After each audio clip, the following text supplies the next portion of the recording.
Hi, and welcome to Take Every Thought Captive, our weekly look at the Catholic intellectual tradition and an exploration of the authors, books, and topics that have shaped Catholic thinking for 2,000 years. My name is Jason Gale, and I'm joined this week by Dr. Richard Bulzacchelli, our lecturer in theology for Catholic Studies Academy. And today, Dr. Bulzacchelli is going to talk to us about the ideas of celibacy and the married priesthood. And this has particularly been in the news because of the synod that's going to be happening on the Amazon. I think that's coming up in October. And so we thought it'd be a good opportunity to maybe look at this issue and try to find a good Catholic approach to beginning to look at this issue. How can we understand it better, and how can we maybe explain it to others better as well? And so, Dr. Bulzacchelli, maybe to get us started, what are some of the attitudes that are kind of coming forth in this kind of phrase, or the way that people are stating this issue is that they're saying that the married priesthood will solve the problems of a priest shortage, or it'll solve the problems surrounding celibacy. What are these kind of approaches? What are they telling us kind of about the situation, you think? The first thing we notice, right, is that when people talk about celibacy in relation to the priesthood, they're seeing celibacy as the cause, or perhaps a primary cause, if not an exclusive cause, of the shortage that we have in finding men to ordain. Right. Now, prima facie, one might be inclined to accept that diagnosis, right? Because, in fact, marriage is a good toward which most human beings historically have gravitated. Right. And to ask someone to forego that good is asking a great deal. But I would say that within the Judeo-Christian tradition, and especially in the Christian tradition specifically, we find that the opposition is not really between marriage and celibacy, right? But between the conjugal life and the priesthood, right? Or the ordained ministry in general. What we're doing is we're suggesting that allowing married men to be ordained would be the same as allowing married men or allowing priests to enjoy the conjugal life. In fact, historically, those are not equivalent ideas. Right. Right. In the primitive church, married men were in fact ordained. Right. We know this to be the case. We meet, for example, Peter's mother-in-law. Right. In the Gospels. Right. Now, what we're not told is whether Peter's wife is still alive. Peter may have been a widower. We don't really know that. But at least it's a possibility, given as far as the text actually goes, that that Peter was in fact a married man at the time that he was following Christ around. But what this does not tell us is that Peter enjoyed normal conjugal relations with his wife. We know that in the early church, when married men were ordained, they were required to remain abstinent, right? So this is actually a big deal. Wives had to consent, right, to the ordination of their husbands. And one of the reasons they had to consent was because actually a great deal was to be asked of them as well, right? Right. Not simply that their husband would be busy like a medical doctor is busy. Yeah. But that they would be that their husbands would be taken away from them. And you could see remnants of this, like for the process of becoming a permanent deacon. It still requires the wife has to allow the husband to be ordained. The church asked the wife for this. Now granted, there's they don't have this restriction. Now there is an argument I think out there about the church never abrogating the celibacy of the deacon. That's right. Actually, but that's a whole nother issue. But it's worth bringing up. I mean, so let's not digress too far into it. But it is worth noting. Yeah. The ordination ritual for the deacon does include reference to celibacy. It's just that, as a matter of law, according to Roman tradition. Now, we can ask a canonist for more clarity on this, but my Sure. understanding of the matter from a theological perspective is that concretely, when bishops are ordaining married men as deacons, Mm-hmm. they're not actually expecting them to remain continent. That Right. there's no, in other words, that if you were to ask the bishop, well, do you really expect him to be continent for the rest of his life? Yeah. The bishop would probably say, well, I wasn't actually thinking about that, Yeah. you know. And for that reason, right, that dimension of the vows of the deacon are not enforceable. Right. Right. But when you look at the process, I mean, for many dioceses, you have to be at least 35 Right. There's a to reason for that. begin. Yeah, there's a reason Yep. for that. There has to be some formation of not just the deacon, but obviously of his wife as well, and her permission throughout the process. Right. Has to be given.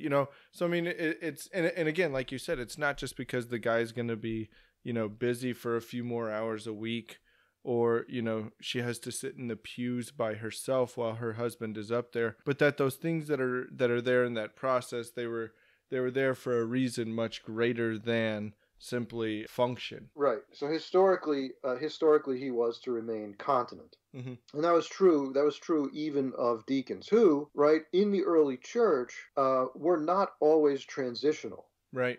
Right. I mean, there were permanent deacons in the early church. That's a fact. Mm-hmm. See, there was an idea, right, in the early church about purity related to the body. Okay. Mm-hmm. And this goes back into ancient Judaism. So if you think about the purity laws in ancient Judaism, the priests, when they served in the temple, were required to undergo a period of abstinence from sexual union with their wives prior to their service in the temple. Now, in ancient Judaism, priests did not serve in the temple perpetually, right? They Mm-hmm. served for periods of time. They Right. had like they were like reservists who were called up into active duty, Yeah. right? And so, during the time when they were not serving in the temple, then they could enjoy conjugal union with their wives and bear children and all that. But during times when they were serving in the temple and in preparation for those times, they had to abstain. Mm-hmm. So this practice carries over into the early church. Mm-hmm. And you could think, well, but wouldn't that have been abrogated along with, circumcision and the dietary rubrics and all of this stuff? Yeah. Well, not necessarily, right? Not necessarily, because if you think about what that particular problem dealt with, right? Mm-hmm. What was it? It had to do with converts from the Gentiles to Christianity. Mm-hmm. And asking them to undergo circumcision being the major part of this problem, right? Right. A very frightening and painful operation for an adult man to undergo, right? And then, also to assume all kinds of cleanliness laws, which require a huge amount of habituation. So you haven't been living this way from the time that you were a child. And so you've got to, you have to walk around with a rule book and constantly refer to it because you just don't, it's not ingrained in you how the dietary Right. laws and cleanliness laws actually work. So, you're constantly fumbling over the external rubrics of the covenantal law rather than really being a Christian. And it's very hard and it's a huge deterrent. Mm-hmm. But the concept of sexual purity was a concept generally understood in the ancient world, even in other religions. While in other religions they didn't observe the same rules, they understood very clearly the concept of sexual purity. Right. They really knew, right? They really got this idea of, look, there are only so many options. You could get married or you could not get married. If you got married, you could have one wife or more than one wife. Nobody entertained the idea of a woman being married to more than one husband, right? Mm-hmm. The only real option here was one wife, more than one wife, right? And in Christianity, it was clear what that option was, right? So, you can get married, but you can only have one wife. And then the idea of conjugal relations or not conjugal relations, right? Mm-hmm. So these are this is a very narrow selection of choices. And so it happened. As we see the priesthood mature into the New Testament covenant, right? This idea of sexual purity associated with service in the temple, okay, in this case, the Eucharistic liturgy, is carried over, right? It makes sense. But one of the things that we find in Christianity is that the Eucharist was celebrated quite regularly, okay? And that, in fact, once we identify Sunday as the Lord's Day, we find very early that it becomes a kind of new Sabbath. And on the observance of this new Sabbath, this sacrifice is made. This temple sacrifice is made, right? Sacrifice of Christ through Eucharist. And if that's the case, right, then what we have is every 7 days, priests are offering this sacrifice, which means what? Well, it means that the traditional 8-day period of abstinence prior to the celebration of a sacrifice in the temple required that the priests were always abstinent. Right. If their period of abstinence was 8 days and they were celebrating the Eucharist every 7 days, that kind of implies, perpetuity. Right. Always abstinent. So since we also recognize, so this is the interesting thing, right? We also recognize that deacons, from the time of the primitive church all the way up to fairly modern times, right up until prior to the the new ordinal, deacons were associated with the Levitical priesthood. This is an interesting topic we can explore at some other point. If you want to ask, well, in what sense is the deacon a Levitical priest? Right. But it is true, okay? It is a fact that deacons were seen in the primitive church and all the way through the history of the church as Levitical priests who served in the temple, right? In preparation for that period, underwent periods of abstinence, right? Therefore, deacons too were expected to be abstinent, right? And I think the way that this whole thing kind of gets, couched in modern terms is, okay, we have an area, or we have a place where there's a shortage of priests. Okay, how do we? And this is how I kind of envision the thinking going. We have a shortage of priests in this area. Okay, we need more priests in this area. Okay, why don't we have more priests in this area? And again, the first thing I think, for whatever reason, comes to mind is celibacy is an obstacle to having more priests in this area. Therefore, the solution should be we should allow married priests. Now maybe there's another line of thinking that can be brought in there, but many times that's kind of the argument that I think gets thrown out there, that celibacy is this imposition on priests, and so in the whole approach kind of to the idea of married priests is from a perspective of celibacy is a problem, or celibacy is the reason why men do not want to become priests. Right. I think that's horribly mistaken. Yeah, well, up to now, we've only really talked about the disciplinary aspect of it, right? Right. So we've talked about how in the primitive church and the early church and even in ancient Judaism, there was an expectation of abstinence prior to service in the temple, right, prior to priestly sacrifice, and that this carried over into the New Testament period, so that the Eucharistic sacrifice was also met with a period of abstinence as preparation for it. But there's a lot more going on here than that, right? That's just a disciplinary statement. Oh, yeah. It begs the question, which is, why was there this discipline? Let's note a couple of other aspects to this problem, right? Which is that lay people were also expected to undergo periods of abstinence. It was a pretty widespread discipline throughout the church for a very long time, until fairly recently in history, that lay people in preparation for reception of the Eucharist would be required to abstain from the conjugal life for a period of 3 days. Now, that's hardly known by anybody anymore. Right? Yeah, that's interesting. But it was actually a fairly widespread discipline within the church, to be observed by lay people who were married, right? It's also a fact that this is not universal, but it was widespread. Many of the fathers of the church, among them heavy hitters, held the view that Christians ideally ought not to marry at all, and if they did marry, should remain continent through the whole of their married life. Okay?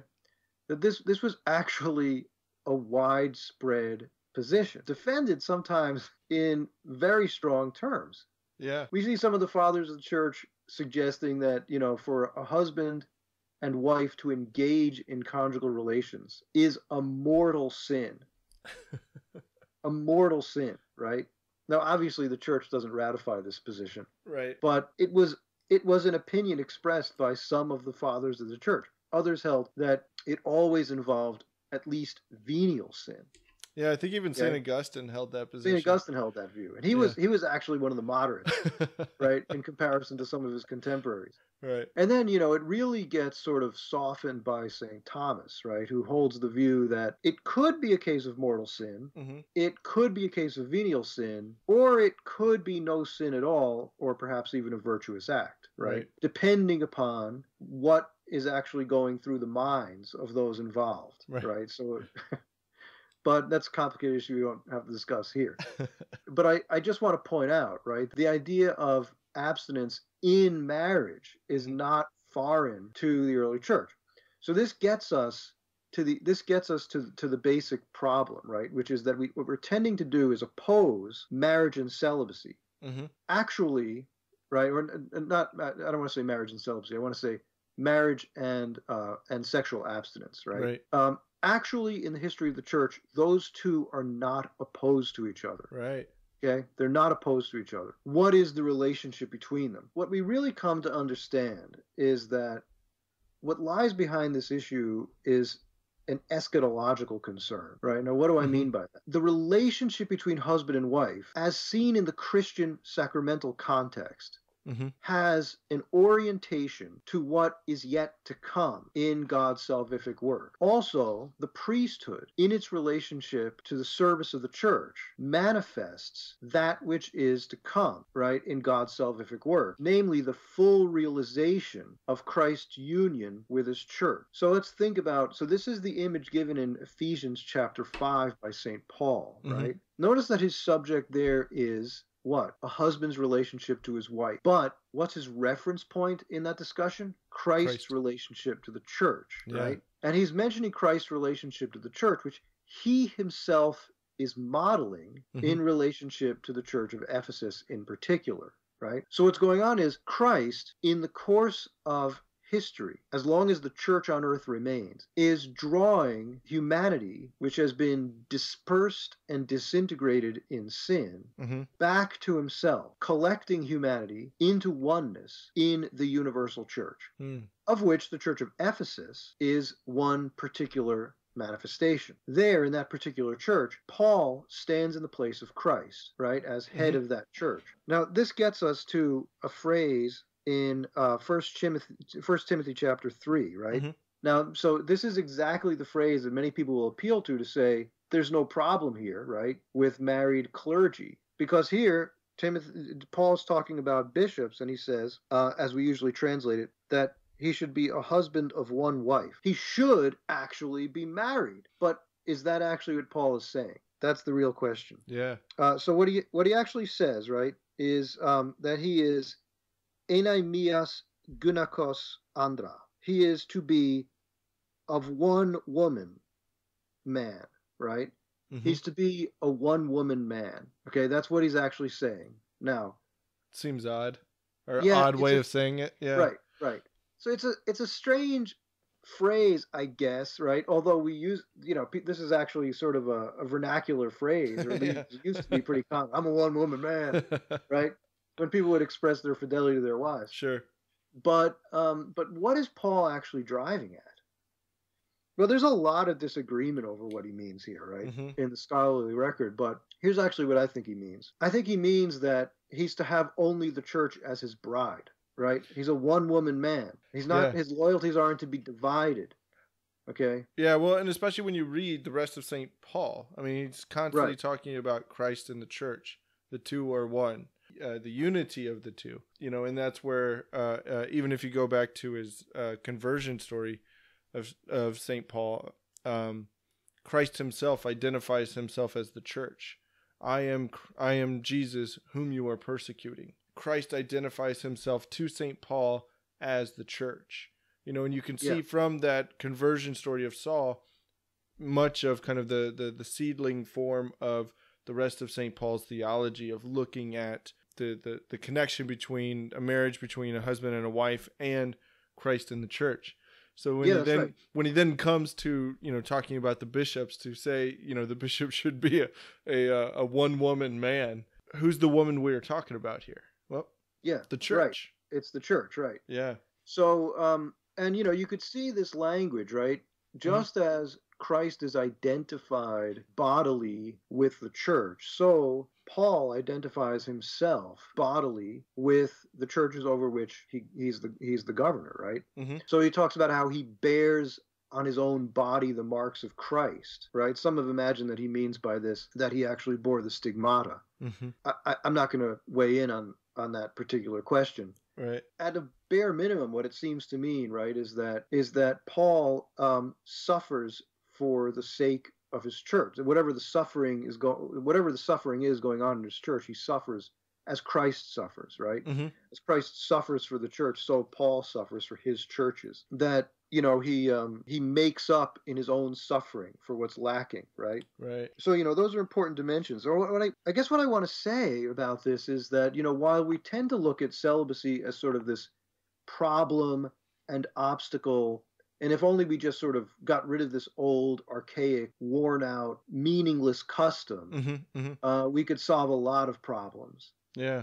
But it seems to me that that's just the wrong way to look at it. Instead, we should ask ourselves whether celibacy, under its dimension of removal of, how can I put this? It really comes down actually to abstinence from the conjugal life, right? Mm-hmm. I mean, that's basically the issue. And so, the easiest way to achieve that is through celibacy, okay? Yeah. Right? Celibacy is the most perfect expression of abstinence from the conjugal life. But we should recognize that abstinence from the conjugal life is an aspect of Christian marriage as well, right? It's wrong to oppose sexual abstinence and matrimony as if that's really the choice, right? Mm-hmm. So if we just got rid of this abstinence issue, then we would no longer have any reason not to ordain married men. Yeah, and I think that's approaching the whole thing from a purely pragmatic standpoint. I mean, you're looking at celibacy as a discipline that has no theological basis. Right, but it does have theological basis, and I think what we need to do is understand what the important theological meaning of sexual abstinence actually is. Yeah. Right? Well, and I think that's the way that Catholics should begin to approach this issue of celibacy, of priestly shortage, of married priest, is that we should approach it from a theological and biblical standpoint, and to say, there's a reason why we have these things, and that's kind of many times people say, well, we can change disciplines. Well, many times there's a theological reasoning of why we have, or I'll say this, every time we have a discipline, there's usually a theological reason why we have it. And we don't just have it for whatever reason, for some arbitrary reason. There's usually a good theological or biblical reason for it. And so we shouldn't just, set it aside for merely kind of pragmatic or a pragmatic approach to a problem, See, I think this would be, to do so in this particular case, would be to exacerbate existing problems. Yeah. So it may temporarily induce a kind of influx of seminarians from among married men. Sure. Maybe. I don't know. But I think in the long run, it would solve neither the priesthood shortage or the marriage shortage. Mm-hmm. So if we think about our current Western culture, right, if we think about our problems here in the United States, we have two shortages. It's not just a priest shortage, right? It's a marriage shortage. Right. We have people getting married, A, later and later in life, B, less and less often, unless you count remarriages, right? 3, less faithfully, right? And 4, in a way that does not, even where they remain outwardly faithful, right? Yeah. In a way that does not actually conform to what the church truly teaches about marriage and family. All right, so you may have a couple, for example, where they don't cheat on each other and they stay married for the rest of their lives, but they use contraception. Right. This kind of thing is actually a big problem. Notice the issue here, right? We don't understand the meaning of priestly celibacy because we don't understand the purpose of abstinence from an eschatological perspective, which means what? We also don't understand marriage from an eschatological perspective. Right. Because remember, that's not the place of the opposition. The opposition isn't between abstinence and marriage. So where we really need to place our catechetical emphasis is on the meaning of abstinence. Right, the meaning of sexual purity, and therefore, right, what underlies not only priestly celibacy, but also the whole notion of marriage in the Christian sacramental context. Going back to what you said, it goes back to not just understanding celibacy, but it goes back to also understanding marriage and the family. That it's, from those places, from the marriages that will get the priest. Our first approach should not be pragmatic, but like you said, because of our misunderstandings and our infidelity when it comes to marriages, we are not producing the priests that we need to sustain who we are. The problem then is not celibacy. The problem then is our understanding of celibacy within the context, in relation to marriage. That's right. So if you think about how most people today think about marriage, right?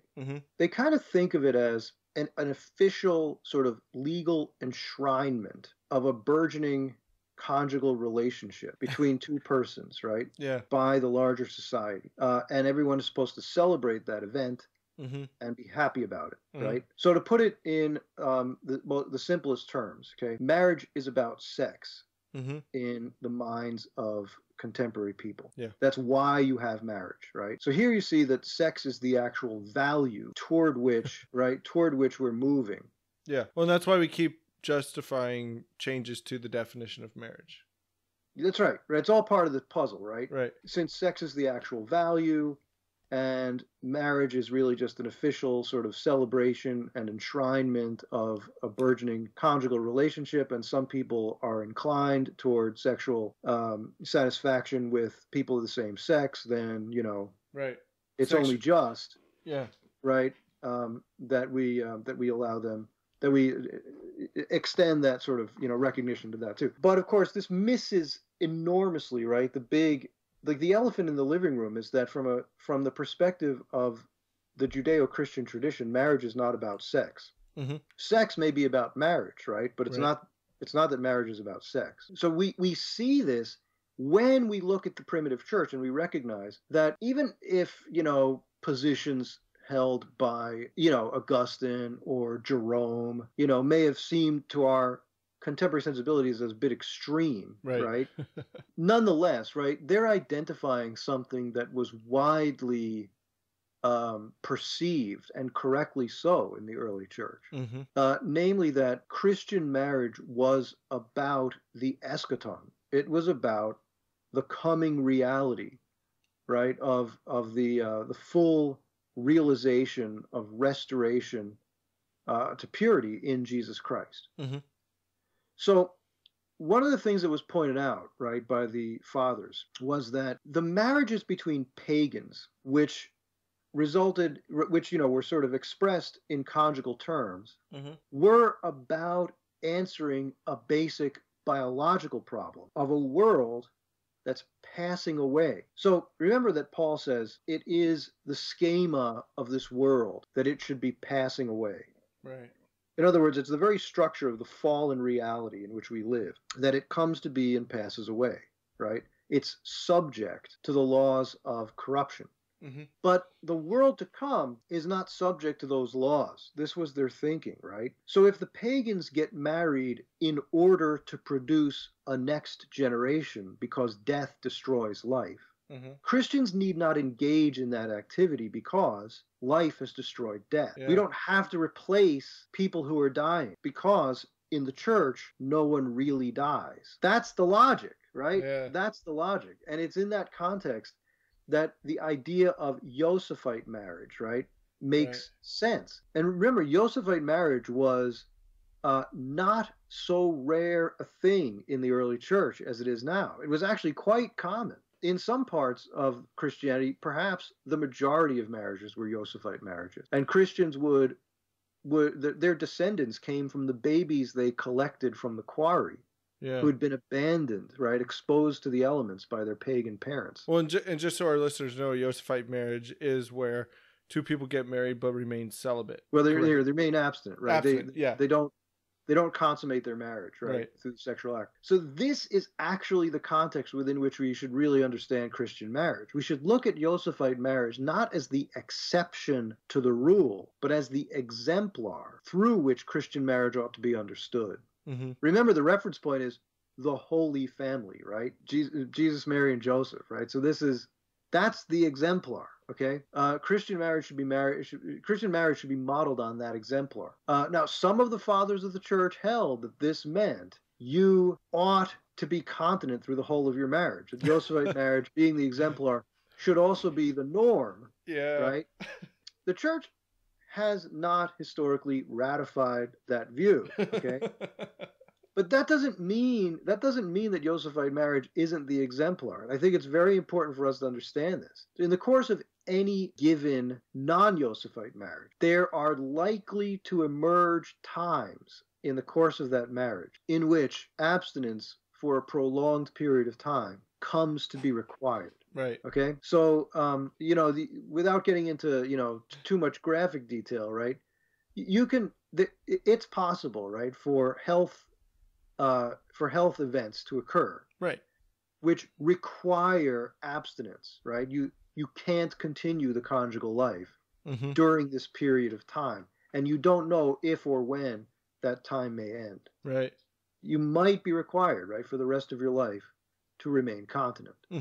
In the context of this marriage, which when you entered into it, you weren't intending that. But because Josephite marriage is actually the exemplar on which Christian marriage is built, if we really understand that and embrace it and allow the sacrament to really be alive and meaningful, then should those circumstances arise in our lives, we'll be much better prepared to embrace them. Right. And I think that's, one of the things that you said, our culture places entirely too much emphasis on sex when it comes to these relationships.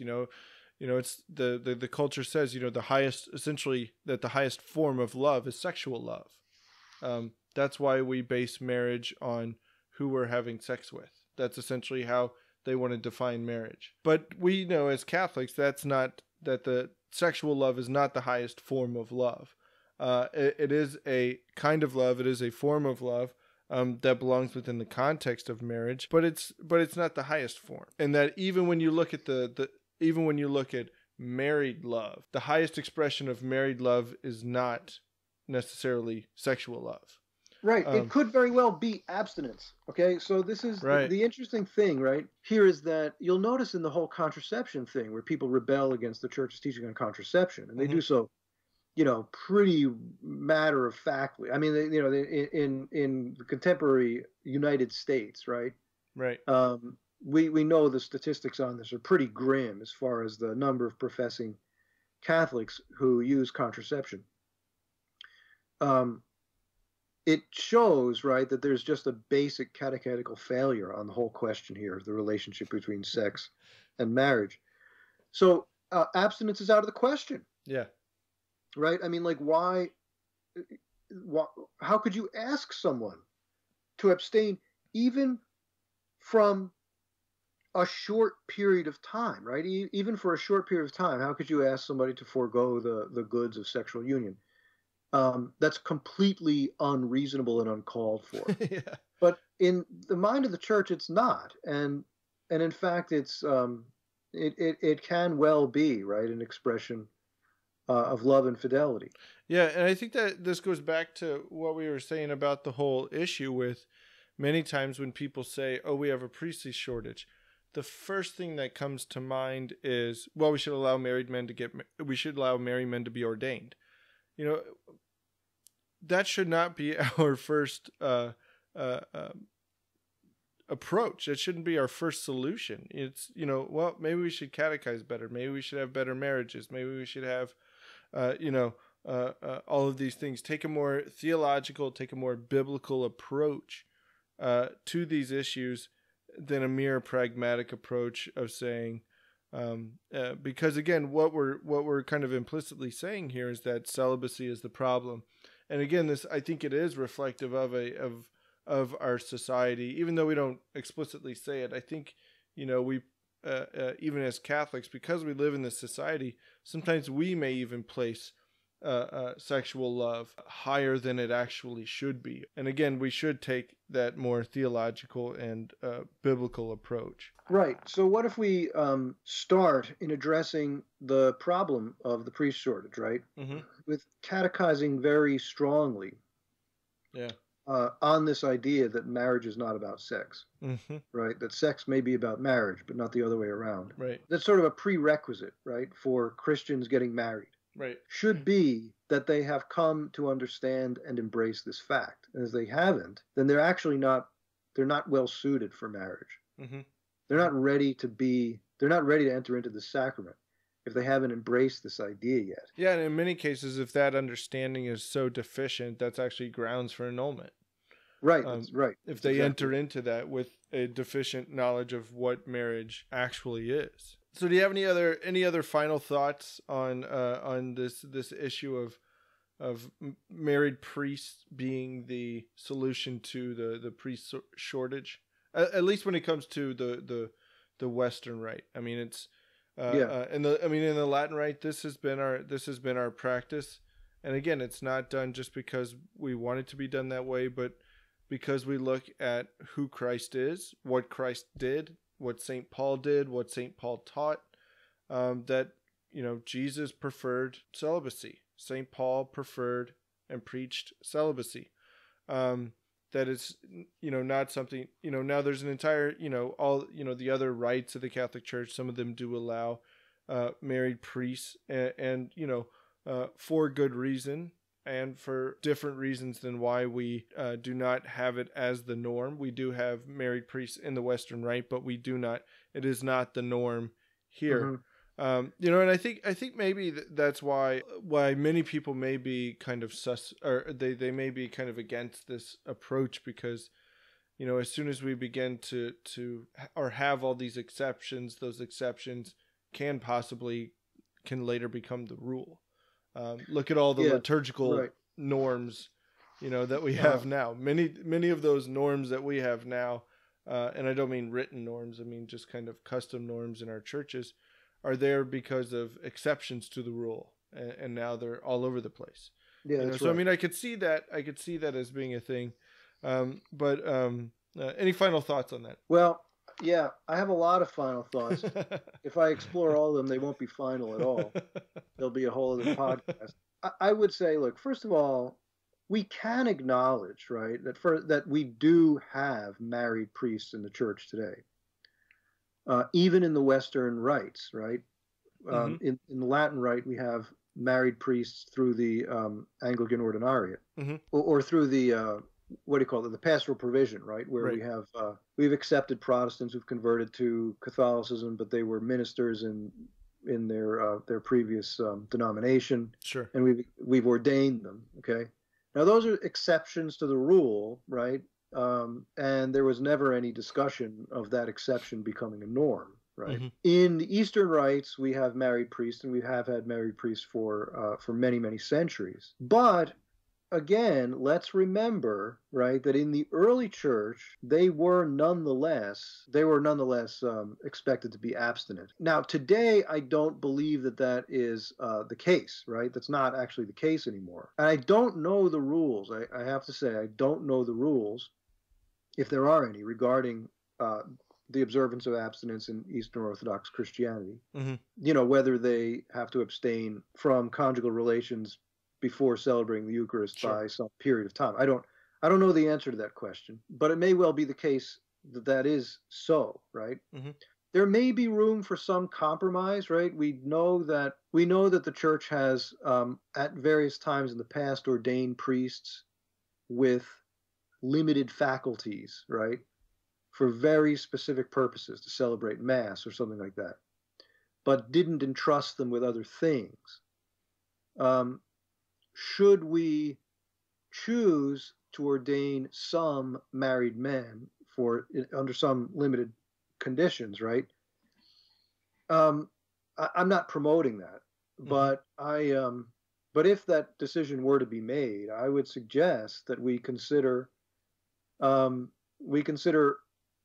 patristic standards, right, with respect to this move, which would require at least, right, some expectation of abstinence prior to celebrating Eucharist, which may mean that if we don't want total abstinence for them, that we would only allow them to celebrate Eucharist periodically, right, rather than every day or every week. And I would also suggest rather firmly, right? I mean, my own view is that it should not generally be the case that married men are entrusted with the faculty to hear confessions. Right. Just seems to me prudentially, that doesn't seem to me it doesn't seem to be something we should be comfortable with. Yeah. That's a whole other discussion. And I think historically, the stories of missionaries, so they would go to, and this is essentially what the Amazon is. It's missionary territory. I think the article I remember reading said there was, like 800 communities and only 20 to 30 priests or something like that. So these communities would only get to celebrate the Eucharist, 2, 3, 4 times a year or something like that. Well, what the missionaries did was they established catechists. Those catechists taught people, particularly about when it comes to the sacraments, marriage, the Eucharist, holy orders. And from that catechetical project, the priests that would then serve those communities came from within the community, which I think is probably the best answer out there. If sending priests is too difficult, and even if it's like a cultural thing where because the priest is just constantly traveling between all of these little communities, well, we need to establish catechists in those communities who can stay there with them. They don't have a commitment to the 800 communities that there are. They just have a commitment to that one community. Give it a few years, and a vocation will come out of that community if the catechesis is good and solid. Yeah. And shored up in that way. But I think sometimes we're a little short-sighted. We need priests and we need them now. Like you had said earlier, this may be kind of a quick fix to problem that is maybe, probably okay to do. But at the same time, is there a better way? Yeah, I think there is a better way. Particularly raising up those people within the community. And you could do that without setting aside the gift of a celibate priesthood, as opposed to just saying, well, let's just ordain married guys. I mean, personally, look, I wouldn't have strenuous objections to ordaining married men on the patristic standard, right? That they were expected to be abstinent. Yeah. Well, and that's the issue. There is that idea is not really in our. When we look at, okay, what are our options? Having an abstinent married priest, that's not even being considered as an option. Yeah, right. You're putting it out there. You're putting it out there theoretically, but in reality, like, that's not an option. and that's what troubles me about it, right? Yeah. I mean, if that doesn't seem to be what the conversation that we're having, well, especially when you look at sometimes the appeals to. Well, they had married priests in the early church.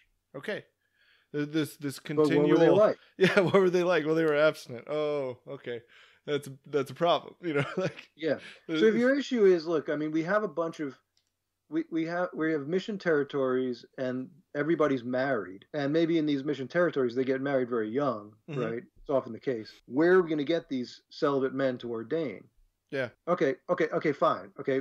Fine. Ordain some married men who will then be abstinent, like they were in the early church.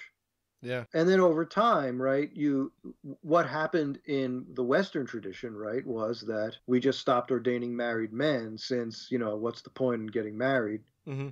if you're gonna if you're gonna be a priest, why get married, right? Eventually, a similar outcome may emerge, right? And even in the East, where they ordain married men, those churches, you have to remember, right, that the Eastern churches are not diocesan based. They're not sort of the basis of the church is not sort of the secular priest as the, you get what I'm saying? That's not your dominant encounter with the church, is the secular priest. The monastic priest is actually the core of the church, right? Mm-hmm. In the Coptic church, for example, the bishops are selected from the hegumenoi of the monasteries, the abbots of the monasteries. Mm-hmm. Yeah, there's a reason for that. Yeah, right. All right, Dr. Bulzacchelli. Well, I think we've given our listeners a lot to think about, and I think, you know, when this topic comes up in the news or in discussion and things, I think it's important for us to take a theological and a biblical approach before we take a pragmatic approach into looking at the issue of priestly shortages and how to solve this issue. And when we do take an approach, we should be reflective of saying, well, you know, why, you know, or when somebody else takes an approach of that way, why are we taking this approach? What are the presuppositions we're bringing to the table to look at this issue? It's important for us to be reflective in that way. And so I want to invite all our listeners to check out all of our content over at Catholic Studies Academy, where we have courses in theology and philosophy, and you can study them at your own pace. Until next time, God bless.